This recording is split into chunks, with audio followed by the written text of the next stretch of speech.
Hi, in today's video, I'm going to introduce you to Lazy Cloud and how to use Lazy Cloud to accelerate your creative process. Lazy Cloud is a convenient add-on designed specifically for Blender users, allowing for a complete cloud layer creation with just one click.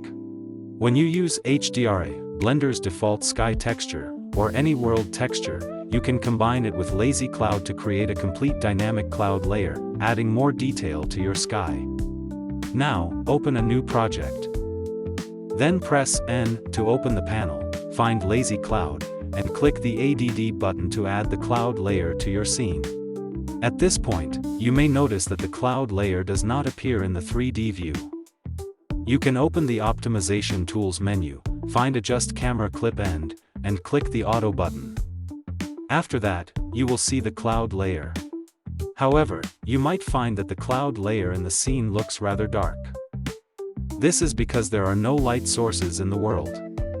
Simply add a sun light source. Adjust the angle of the light, and you'll have a nice cloud layer. Next, we can use an HDRI or add a default sky texture. And we'll achieve a beautiful sky.